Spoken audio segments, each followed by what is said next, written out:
అవన్నీ వేసేవాడు. ఆ తర్వాతన బడ్జెట్ వచ్చాక ఇదిగో ఇవి పెరిగినాయి ఇవి తగ్గినాయి అనేవాడు. అంటే బడ్జెట్ ఏం ఆకాశం నుంచి నోట్లో ఎవడు ప్రింట్ అయ్యాడు కదా, ఇందులో తగ్గిస్తారు అందులో పెంచుతారు.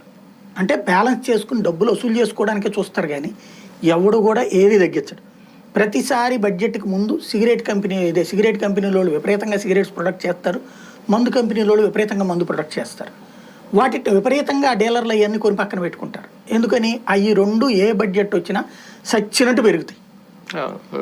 ఆ టైంలో నాకు బాగా గుర్తు అనమాట, కొంతమంది తెలిసినటువంటి ఫ్రెండ్స్ ఈ బంధువులు ఈ షాపులు ఉన్నాయి, వాళ్ళు ఆ సిగరెట్లు అయితే ఆ టైంలో విపరీతంగా స్టాక్ పెట్టుకుంటారు. ఆ టైంలో అప్పులు తెచ్చి మరి పెట్టుకుంటారు. ఎందుకని ఆ రేటుకు కొనేసి ఉంటే మనకి ఒక 2-3 నెలల్లోనే డబ్బులు రికవర్ అయిపోతాయి. సిగరెట్ పెట్టి మీద ₹2 పెరిగింది అనుకోండి, వీళ్ళకి బండిల్స్ అమ్మేటటువంటి వాళ్ళకి ఎంత మిగిలిపోతుంది? ఆ విధంగా వ్యాపారస్తులకి తప్పించి సాధారణ ప్రజలకి ఏం ఉరుగుతుంది? ఓ ఏడాదికి సరిపడి సిగరెట్లు తీసుకోడు కదా. కాబట్టి ఇక్కడ అది పబ్లిక్ ఉరిగేది కాదు, వ్యాపారస్తులు సంపాదించుకోవడానికి కొన్ని వ్యాపారస్తులు కొంత లాస్ అవ్వటము ఇట్లాగుండేది.